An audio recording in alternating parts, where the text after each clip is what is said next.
Hey everybody, this is Josh Becerra from Augurian. I'm here with our Director of Services, Derrick Turner. We're talking about the challenges of closed-loop analytics. So we've done a couple of videos now on closed-loop analytics, but it's not perfect out of the box. It comes with some challenges. So you want to tell us a little bit about what those challenges might look like?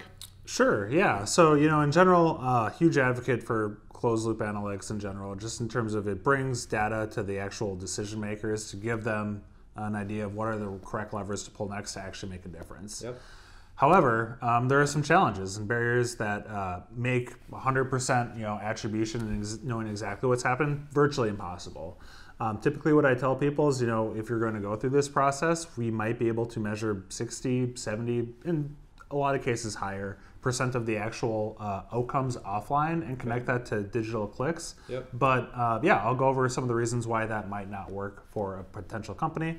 In general, I'd say that the biggest general challenge is just the actual use of the CRM itself. Sure. Like, are people adhering to process? Like the sales team. Sales team often. Yep. Like, is there a clearly defined process which they are expected to go through, and is that being followed? Right. In order to connect like offline events, we need to have basically data that is pretty standardized in that sense. Yep. So if there are teams that are only partially using it, that is really going to impact what you ultimately see. Sure. To the detriment of marketing. Yep. Because if there are leads being driven and there are in fact sales and it's just simply not being shown in the CRM, then marketing is not going to feel so great when that report ultimately comes out. Yeah, it's like if you put in bad data, you get bad reporting and insights out, right? Yep. Yeah. So besides like the sales team and whether they're inputting the proper data or not, how does this look when we're talking about bigger companies? Sure. So, the nice thing about working in bigger organizations is they're typically going to have those processes well trained,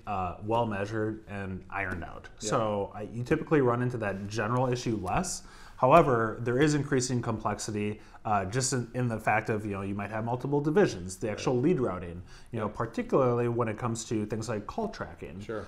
There are ways to be able to measure call outcomes, but the systems there aren't perfect. So if your business relies heavily on calls, there's going to be some nuance just in terms of the implementation that's needed to actually, identify those levers. Additionally, if you're using, add-on softwares that more or less route calls, that can create some additional complexity just in terms of the setup and really understanding how that data flow works. Sure. And what you can expect to fall out at the end with some type of closed loop reporting. Yeah. Any other challenges that you see with big companies? I would say another high level one is just if the sales process is long and complex, there's additional nuance there that you need to think about. Okay.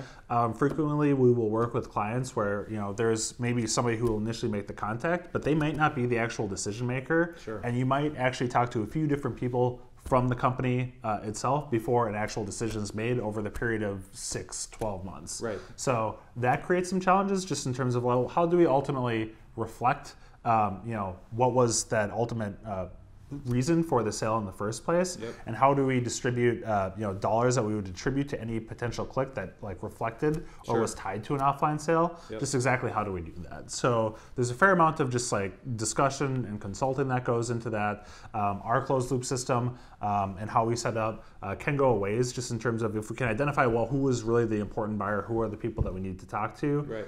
Often that's good enough, but otherwise we might have to do something that's a little bit more sophisticated and really start to divide out credit over multiple people to really understand what is driving business from your paid media efforts, from your digital efforts. Right.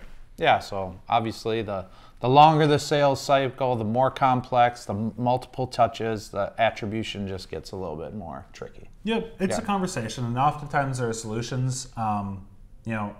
Perfect can't be the enemy of good. I think, a lot of times even just, 40 to 60% more visibility than you had there is really going to identify some aha moments as it is. Right. There are just challenges that come with this process, and it does require some partnership and just some general discussion to find out what solution's ultimately going to be best. Typically, we do scoping projects to really try to have those conversations and flesh out the details before we get into any type of engagement. It's always a conversation. Yeah, so it's never going to be 100%, and it helps to work with people who have experience putting it together. So That's what we got for you today. Thanks, Derrick. I really appreciate it. And those are some of the challenges you might encounter with closed loop analytics. See ya.